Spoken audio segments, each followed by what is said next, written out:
नमस्कार मित्रांनो, आज आपण बनवणार आहोत गुळाचा चहा. त्यासाठी आपल्याला लागणार आहे गूळ, लिंबूची पानं, पाणी आणि चहा पावडर. तर चला सुरुवात करूया आज आपण चहा बनवायला. तर आधी मी गॅसवरती पातेलं ठेवलेलं आहे, गॅस चालू केलेला आहे आणि त्याच्यामध्ये टाकलेलं आहे पाणी टाकलेलं आहे. एक अर्धा कप त्याच्यामध्ये पाणी टाकलेलं आहे. बघा, पाणी घातल्यानंतर आपण पुढे काय करणार आहोत, तर त्याच्यामध्ये आता टाकायचे आहेत लिंबूची पानं. बघा, ह्या लिंबूची पाण्यामुळे चहाला छान चव येते, वास छान येतो. त्याच्यामुळे मी प्रत्येक वेळी लिंबूची पानं घालून चहा बनवते. आता आपल्याला त्याच्यात टाकायचं आहे गूळ. मी त्याच्यामध्ये 1 चमचा गूळ टाकलेला आहे.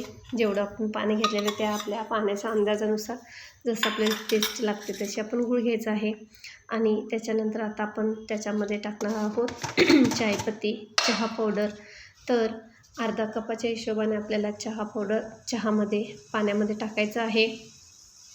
बघू शकता मी त्याच्यामध्ये चहा पावडर टाकत आहे.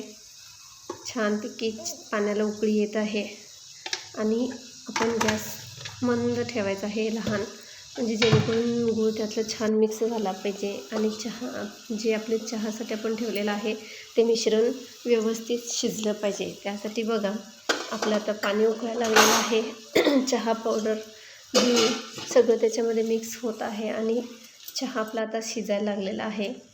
बघू शकताय, आपण मिक्स करून घ्यायचं आहे. तर प्रत्येक वेळेला आपण ज्यावेळेला गुळाचा चहा करतो, पण त्यावेळेला काय होतं बघा, ज्यावेळेला चहाला उकळी छान येते, चहा छानपैकी शिजतो आणि त्याच्यामध्ये आपण दूध घालताना ते चहा फुटतो. पण कोणता गूळ घ्यायचा आहे तर तुम्हाला शेवटी व्हिडिओच्या नक्की शेवटी कळेल की गूळ कोणता घ्यायचा आहे. त्याच्यामुळे आपला चहा अजिबात फुटणार नाही. बघा, मी छान गॅस मोठा करून चहाला उकळी आणत आहे. बिलकुल अजून गॅसवरून उतरवलं नाही आहे. बघू शकताय तुम्ही, चहा उकळायला लागलेला आहे, तरीही चहा फुटणार नाही आहे. तर शेवटपर्यंत व्हिडिओ बघायचा आहे, जेणेकरून का आपला चहा फुटत नाही आहे, त्यासाठी कोणता गूळ घ्यायचा आहे. तुम्ही बघू शकता, चहाला छानपैकी उकळी आलेली आहे, तरीही चहा फुटलेला नाही आहे. बघू शकता तुम्ही.